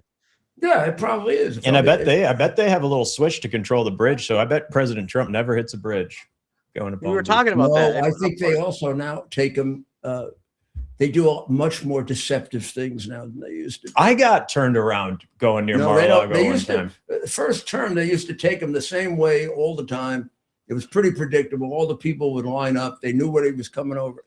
Now they quite rightly fake people out. Quieted that down. Yeah, You got to. I mean, It's no look, joke. they attempted to kill him twice. more than We that. have no idea how many other times they did.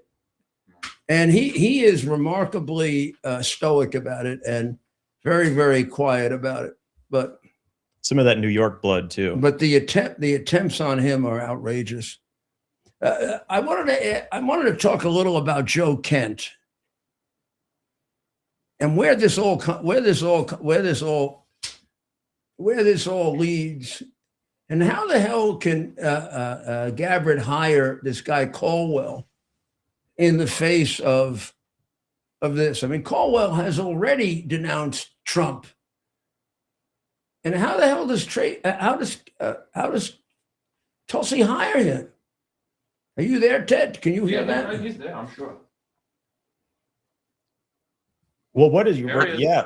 I'm still here. Of course, I worked with Mr. Kent a little bit, right? We're not direct colleagues or anything, and never were. However, on the 2020 presidential campaign, I had a chance to really get to know him.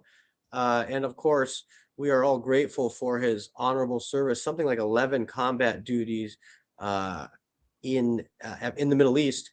And we're very thankful for his service. However, just the way he, the letter he wrote, right, and just the shots he took out the door, I thought were a little interesting. I'm disappointed in that. Again, Yeah, if you want to resign, resign.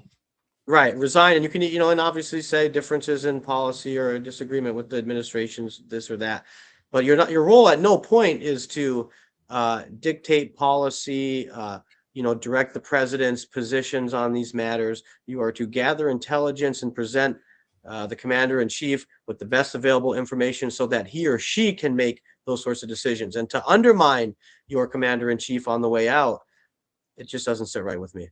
Mayor, what are your thoughts? It kind of gives you an idea of what he must have been like on the inside. If he's doing that on the outside, if he's doing that when he goes out, he's a man of no character, no integrity. He may be a war hero, but not all war heroes are perfect. They're human beings, right? There are great war heroes, there are good war heroes, and there are evil war heroes. And the fact that you're a war hero entitles you to respect for being a war hero, but not blindness to whether you're a traitor. You eventually become a traitor to your country. And attacking the president on these specious grounds in a time of war is outrageous. It's outrageous what he's doing. It's almost treasonous. And for people like Tucker Carlson to embrace him is equally outrageous. The United States of America is right now at war. There's no reason for either this guy or Tucker Carlson to doubt the president's good faith. And there's no reason for them to think they know more than he does. They sure as hell don't. And I can tell you, knowing two of them, he's a hell of a lot smarter than one of them, who's been a phony Ivy League bullshit artist for a long, long time. And they should respect the knowledge and judgment of the president. He's accomplished like 50,000 times more than they'll ever accomplish. And right now he's responsible for our safety and security, not those two guys, thank God. And I have no tolerance for him attacking the president on the way out. This guy wouldn't have had his job if it wasn't for the president. That's right. And this whole stupid thing about Iran not being a present threat to the United States. 6 months ago, he said just the opposite. So which time was he lying, now or then? And war hero or no war hero, he's a proven liar. Iran didn't change in 6 or 7 months. 7 months ago, it was a terrible danger to the United States. Now it isn't. I don't care what kind of war hero you are. You just something happened to you, pal. And now you're a liar against the interest of my country. So you may have helped us at one time, but you sure as hell are undercutting us right now. And what the hell is Tucker doing embracing him? That's right, Mayor. Who's he working That's right, for? Mayor. I'm fed up with him. I've taken a long time to get here because I try to give Tucker the benefit of the doubt. But embracing this guy, and now who's this Caldwell creep that Tulsi Gabbard hired? What, does she want to get fired?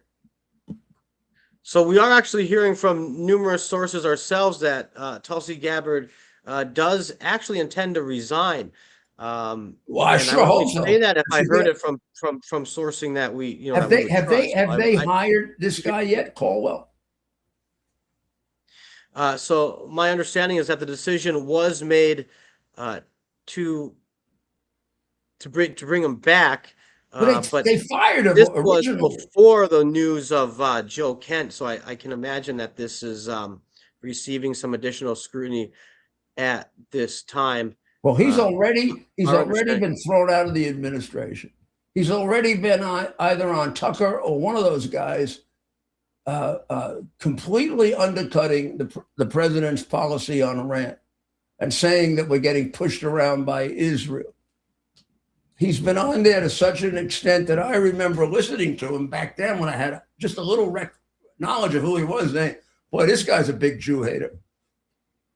Because that's where this is all coming from. All these guys, it all goes back to Israel is pushing the president around because the Jews control banking, they control the world.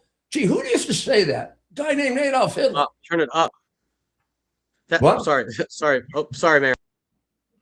I was a lighting issue. I on wanted my to end. turn it up, turn up the volume. This is getting disgusting. I feel like vomiting listening to these people. Where do they come from? This is the young Boone. And bringing it back to Tulsi too, it almost seems like, in real terms, she kind of has been resigned for a while, right? Is she looking? I mean, she looked positively frightened when she was testifying. I mean, I've never seen a person look more like a ghost. She looked like somebody who was announcing her epitaph. Well, she probably has a lot of mental gymnastics to do to kind of rationalize her conduct over, the recent history that she's had. I don't understand these isolationists. I think they're children. The best thing I can say about them is they're immature little children who have no idea what it is to live in the real world of danger, hatred, contention, the desire to kill us, the desire to control us. And if you're not a tough guy who's willing to intervene, you can't protect us. Go somewhere else and run a think tank. Don't sit there and try to protect me, huh? You got to be a goddamn tough person to protect me. And just because you fought in war and just because you got a damn medal doesn't mean you got your head screwed on straight all the time. On the big picture. Yeah, I'm sorry. I mean, it's like when people die, they're all terrific. But that's not true. A lot of people die who are terrible. Well, and also people have differences in how they see the world. And if you're not on the same page as your boss, there are differences in how you see the world. But if you're an American who's an isolationist, fine. Go write books. Don't be responsible for my safety and the safety of my children, because you are ignoring the fact that there are forces in the world that want to destroy us. And and they seem very cozy with those forces. These people kind of really cozy up to Putin. They really, I mean, and Putin has probably murdered more people than they can count. And he'd love to murder them if he had a chance. And they were in his way. What kind of children? I don't know. yeah, it's a boondoggle. Yeah, well, it's unfortunate. What else we got tonight? Well, are we going over the weekend to take out the oil supplies at South Pars? Karg Island? Karg Island, yes. Is that the right name? Karg Island? Yep.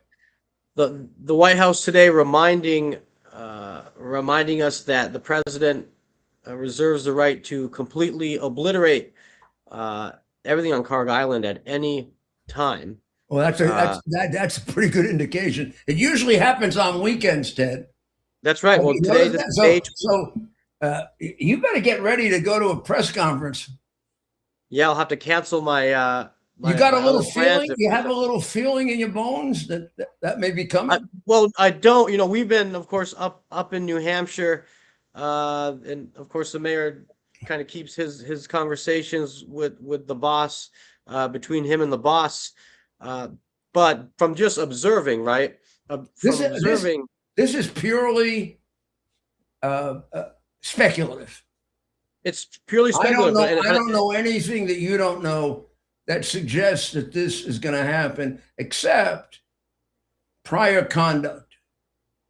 And when the president creates these disputes with Netanyahu, like he disagreed with Netanyahu hitting Pars Island and taking out the natural gas facilities. But it turns out that Netanyahu only took out 25% of the natural gas facilities. So then he finishes the sentence by saying, if you, Iran, attack Qatar, I'll take out the rest. So how can he actually be angry at Bibi for taking out a quarter when he's ready to take out the rest? So you know what I think? I think this is good cop, bad cop. And whenever they start playing good cop, bad cop, the loser is Iran. That's about when they're getting ready to bomb the shit out of that place. And I think that he's got to get. We'll get right back. So he's got to get Hormuz open, right? And he's got to take a shortcut to getting it open so the price of oil doesn't go crazy. Well, the only shortcut I can think of is blowing the hell out of all their oil. They're going to go under in about 4 days if that happens. And he knows that better than I do. And I think they're forcing him. I don't think he wants to do it. I think they're forcing him there. He's rationally explained, I don't want to leave you with 2 years of trying to make up for that. But this is an irrational regime. So I think we're going to see some major attack on that. Maybe he'll do what he let, I think he let Bibi do. He says he didn't. But I think he might take out maybe 25% of it and then say to them, you know, you better open that damn place up or I'll take the rest out. Maybe. So let's see. You keep on top of it because you're right there. We will, Mayor. We'll be keeping up with everything, of course, as Iran continues to hit targets in Israel. Israel is continuing its operations in Iran, but also in Beirut, hitting the southern suburbs tonight. So we'll be keeping an eye on all of that. Israel is relentless. And no matter what people say, no matter what distractions there are, they just keep going to the goal of wiping out their enemies. Thank God for them. Too bad for our other allies who don't have the fortitude and the strength and the ability of the Israelis. Maybe they have a real big plan for Cog Island, a real surprise, like, I don't know, boots on the ground type thing or something. I don't think so, but maybe. I mean, I would think. I mean, he and save the oil. And I want to take it. Yeah, let's. I think the political decision making is that boots on the ground would be a sort of a regime change. No, it would be kind of like a going back on your promise that you weren't going to do that. Now, if you ask me, do I think you're right. I think that's the best solution. I think the best solution is he's going to be damned if he don't, damned if he does, damned if he don't. I think the best solution is one more attack on the island to take out all of its military capacity, an invasion, a takeover, and a hermetic seal that you put over it so that you can't attack any of the Marines. Yes. Just 24 hours a day, keep planes going over, rockets going over. You can't get to that and the Marines take over the oil. And we decide on the distribution of it. Because I think whatever he does, he's going to be damned if he does, damned if he don't in the media, right? I hope if we decide on it, we shut China out. And I have another reason I don't think we're going to do that. I think we're going to bomb it. But in any event, I think that's another reason why he's putting off the meeting with Xi Jinping. Yeah. Because they the biggest and most affected country by an attack on that island by far is China. It doesn't affect us at all. Because the media is never going to say, well, it affects us by a few percentage points. The media is never going to say, oh, that was a good thing Donald Trump did. Even if he did, right? Even if he kowtowed to everything they wanted. They're still the when you do disrupt global oil markets, the people do feel it. And that's why it is such a big, like, monumentous, bold move to make. And right? If it succeeded, holy cannoli, right? Yeah. Maybe they're looking for something massive like And then that. when we're talking about China, for example, and how they're faring in all this, I think you had one more piece that you wanted to share about China, Mayor. Well, first of all, you should know that the Chinese are using. I had heard about this before, but I never really have seen it laid out this way. The Chinese are using the Mariana Islands, which is an American territory, and therefore, if you're born there, you're an American citizen. To subvert. Sending huge numbers of people there to have a baby, so they become American citizens.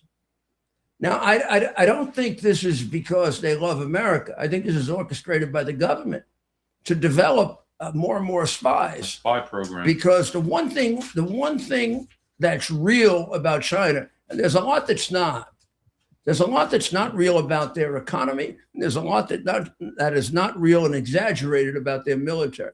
but there is nothing that's exaggerated about their intelligence capability. They have undermined us and infiltrated us better than any country has ever done. Oh, yeah. Considerably better than Russia. Better than Iran. And Iran probably better than Russia. But they've done a good job, really, of infiltrating. And this is another way of thinking ahead, right? You create American citizens. Were their most successful spies women or men, do you think? Women. Me too. Ask Eric Swalwell what he thinks. Without Bang, bang. any doubt. Women. Absolutely. Without any doubt, women, because they know the sexual weaknesses of that kind of a not just woman, American men that men have, I guess, right? Right. It's not just American men, but pregnant Chinese women have turned a tropical paradise into a maternity ward. Pumping, this is Chadwick Moore from the Wall Street yes. Good. Journal. He's good people. Pumping out babies who automatically become U.S. citizens. The Commonwealth of the Northern Mariana Islands, a U.S. territory northeast of Guam, has been flooded with so-called birth tourists since 2009. When then President Barack Hussein Obama introduced a visa waiver program for Chinese nationals. Wow. Gee, I wonder who put him in office. Everybody always wondered who put him in an office. Another little piece of evidence of who put him in office. China watches estimate about 1,000 companies offer birth tourism to the Northern Mariana Islands, other U.S. overseas territories, and even the U.S. mainland. They claim a gobsmacking 1.5 million American babies are being raised in China by Chinese parents who've participated in birth tourism. Wow. Oh. Thank you, Barack Hussein Obama. Comrade Barack Think about Hussein Obama. Islamic-loving Barack, Islamic Iran, extremist-loving Barack Hussein Obama. Barack Hussein Obama, who sent hundreds of millions in cash to fund terrorism. I think we missed a letter. I think it was in the B's, the billions, hundreds of billions. It could be. I don't want to exaggerate. The little bit we can get from intelligence tells us that the government of Taiwan is fully ready for a Chinese attack, on the theory that China, given the fact that America is distracted, may attack Taiwan. But the big money is on the fact that they're not ready, and therefore they're not going to force a decision before they are ready. Even though America may be distracted, China, this is all leaked, so it could be untrue, but China believes it isn't ready yet. It needs about 2 more years. But Taiwan is gearing up for an imminent attack, not because they believe it's going to happen, but because they believe it is prudent to do that, if that makes sense. Absolutely. A strong national defense. What's more American than that, right? Yeah. The president it's amazing how the president conducts diplomacy, and that is on truth. And how he lets you into his thinking on things without in any way giving away any kind of intelligence. It's really remarkable how transparent he is. And obviously he doesn't get the credit for it like he doesn't for anything else. But this is remarkable, the amount of information you have, and the ability to see the complexity of his thinking and the thinking of his administration, and even their ability to change their minds. And it even indicates that he believes in what he's doing. No, there are very few complex decisions that I ever made where I didn't change my mind 1 or 2 times. Right. Because as you gather more, or if you don't change your mind, you refine it a little. You have to be flexible, and not lock yourself into something right away. He really is. And he lets people in on that process. And that's why the think tank ideologue crowds and the old guard who had these, ideological sort of chains on, could never even think about tariffs They were or these reading off a types of script, things. basically. Exactly. Right. Exactly. What about it, America? Don't you like having the freedom to listen to So- a free-speaking president? So I want you to, I'm going to put two, I'm going to get off in a minute, but I'm going to put two articles next to each other to show you how freaking dishonest the press is. So this is in the Wall Street Journal, and the other is in their brother sister publication, The Post. The one in the Journal says Trump's Iran war frays ties with allies as oil prices surge.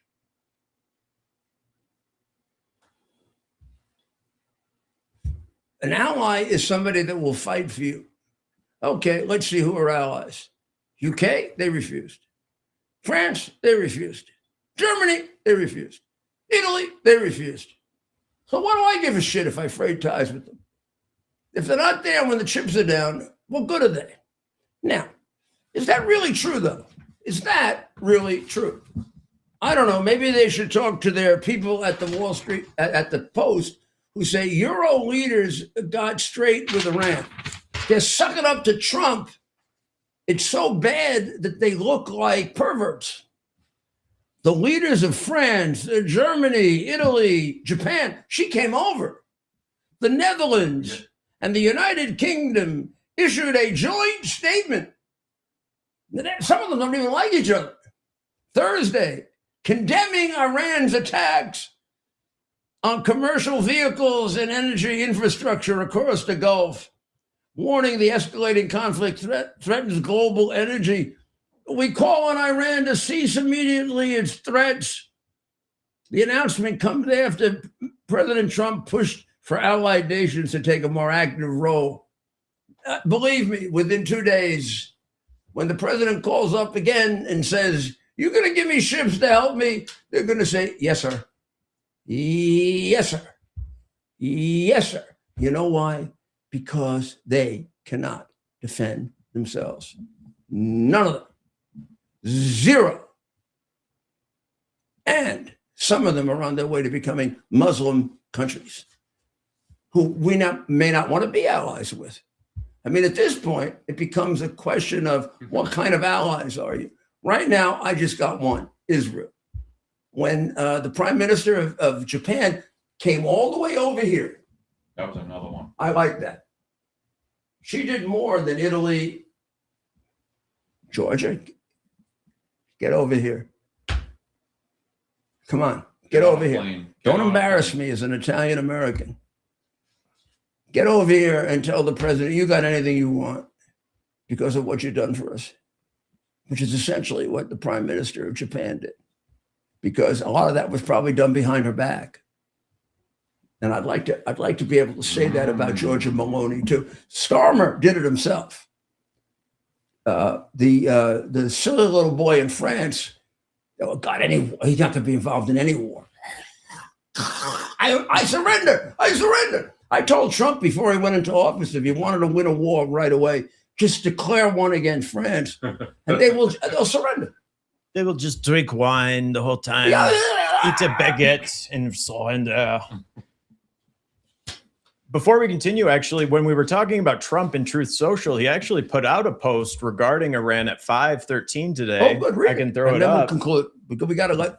Well, he go to sleep for the weekend. But this is pretty big. We are getting very close to meeting our objectives as we consider winding down our great military efforts in the Middle East with respect to the terrorist regime of Iran.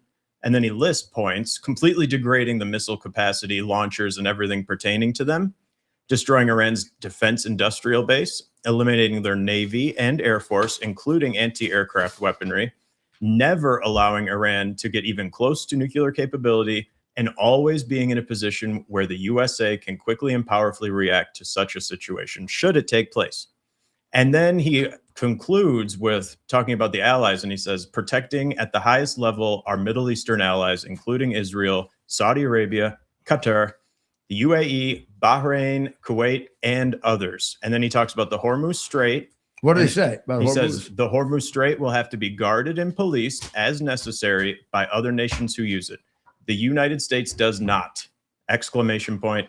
If asked we will help these countries in their Hormuz efforts, but it shouldn't be necessary once Iran's threat is eradicated. Importantly, it will be an easy military operation for him. And then look at the close. Thank you for your attention to this matter, President Donald J. Well, Trump. that's confusing as hell, right? Yeah. That's confusing. as hell. But, you know, if it's confusing for us, it's confusing for them. No, and I think it's confusing, and I think I think he's going to bomb. see, that's exactly right. I mean, like that. What? I think he is not going to leave this with them controlling the Strait of Hormuz. Now, frankly, if he does, he loses. I know. We got to get that thing going. He can if what he put at the end of this is, and now there's free passage through the Straits of Hormuz, he have an absolute victory. Well, it sounds like he thinks that's going to happen. But he can't, there's no way that what he's saying, that Europe is going to do it, that they're going to be able to open up the Straits of Hormuz without us. They don't have the gumption to do it. Well, I mean, Iran has been significantly degraded, right? Like maybe now is the time when they could. But they have to fight? Exactly. When's the last time they fought? Well, you know, not all fighting is the 1940. same. I mean, all they did then was surrender until we came along. Right? They were back with only one thing left, England. They got one little island left, England.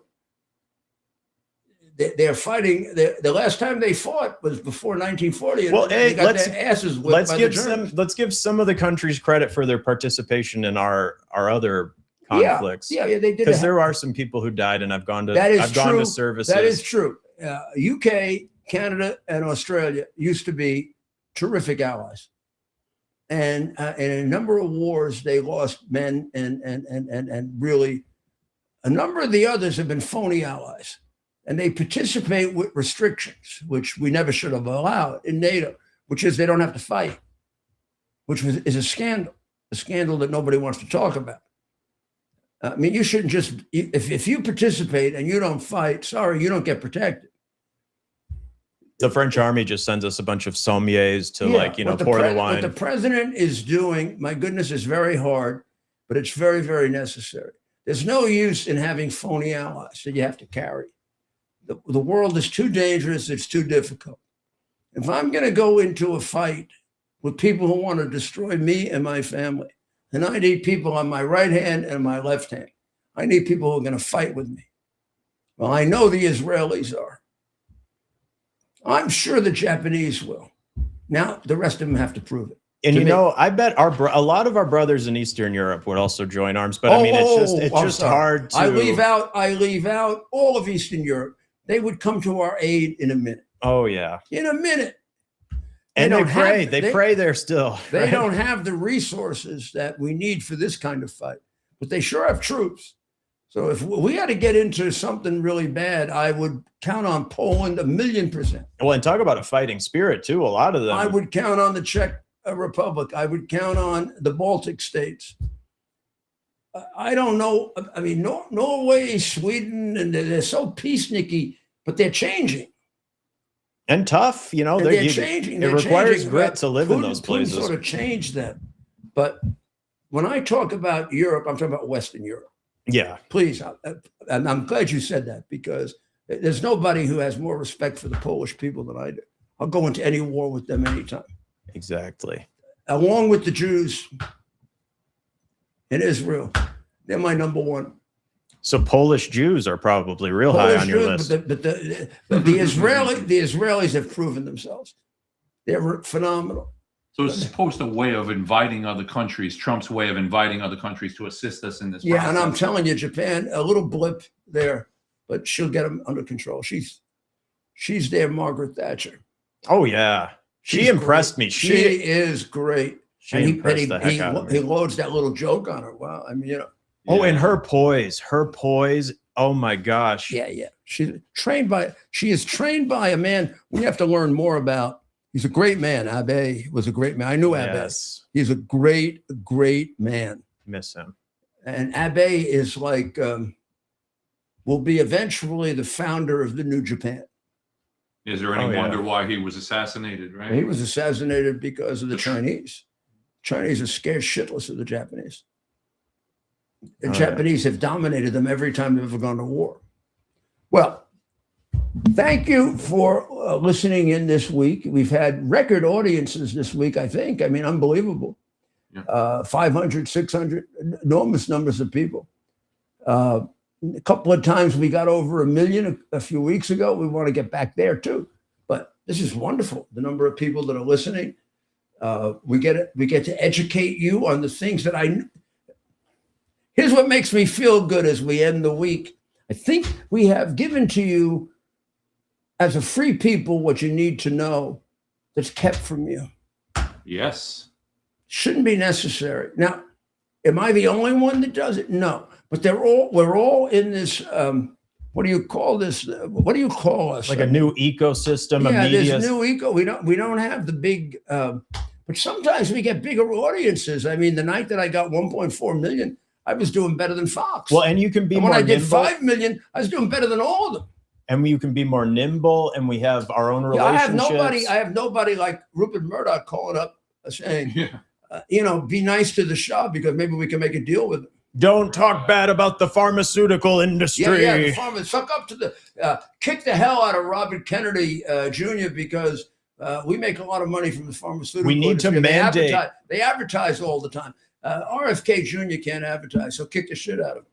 And you get well, 1%. go to hell, Rupert. You get 1% of vaccine sales. I if you remember push when it. you were sucking up to Trump, calling me all the time. I remember when you needed me to give you a station so you could have Fox on. You don't remember because you're disloyal. You sold out anyway. All right. Well, so now let's irritate Brennan, okay? Let's really irritate him. I'm going to pray hard. Pray for the people of Israel. Pray for the people of Ukraine. Pray for the people of Iran. Pray for the people of the United States. Pray that the people in Western Europe will be converted and turn back to Western civilization and reject the Muslims. Right? Do you see? Ted is praying. Margaret, you have helped us. We're going to pray more now, much more. We may actually turn a whole session over to a prayer session. It might be more valuable than what we convey and probably a lot more valuable than your bullshit. Sorry, God. I didn't mean to. I don't think bullshit's a bad No, word. God doesn't mind. You can say that. You can say If it's genuine, That's not a Yes. curse. Yes, it is genuine. It's not using the name of the Lord thy God in vain. It's preaching. Good. Well, we're going to reject your bullshit, Margaret. You went to the Sacred Heart Academy? Ah, those poor nuns, what they're going through now. Making fun of Pete Hegseth because he prayed. That's the best thing he can do. God is more powerful than me, than him, than Trump. Who saved Trump's life? You? Mm-mm. So, and let's, most importantly, pray for our president and pray for Bibi. He's a great partner. Keep him safe. He can't be replaced. I'm sorry. Greatest prime minister since Churchill of anywhere. And maybe the greatest president ever, huh? So pray for him. We need him. And they need your guidance. So go to church on Sunday. Go to the shul tomorrow. Whatever else you go to, go there. Okay? And if you go to a mosque, talk about reformed Muslim like our friend did who came on. You need a Protestant Reformation, guys, to get away from The curse. Okay. God bless America. It's our purpose to bring to bear the principle of common sense and rational discussion to the issues of our day. America was created at a time of great turmoil, tremendous disagreements, anger, hatred. There was a book written in 1776 that guided much of the discipline of thinking that brought to us the discovery of our freedoms, of our God-given freedoms. It was Thomas Paine's Common Sense, written in 1776. one of the first American bestsellers, in which Thomas Paine explained, by rational principles, the reason why these small colonies felt the necessity to separate from the Kingdom of Great Britain and the King of England. He explained their inherent desire for liberty, for freedom, freedom of religion, freedom of speech, the ability to select the people who govern them. And he explained it in ways that were understandable to all the people, not just the elite. Because the desire for freedom is universal. The desire for freedom adheres in the human mind, and it is part of the human soul. This is exactly the time we should consult our history. Look at what we've done in the past and see if we can't use it to help us now. We understand that our founders created the greatest country in the history of the world, the greatest democracy, the freest country, a country that has taken more people out of poverty than any country ever. All of us are so fortunate to be Americans. But a great deal of the reason for America's constant ability to self-improve is because we're able to reason, we're able to talk, we're able to analyze. We are able to apply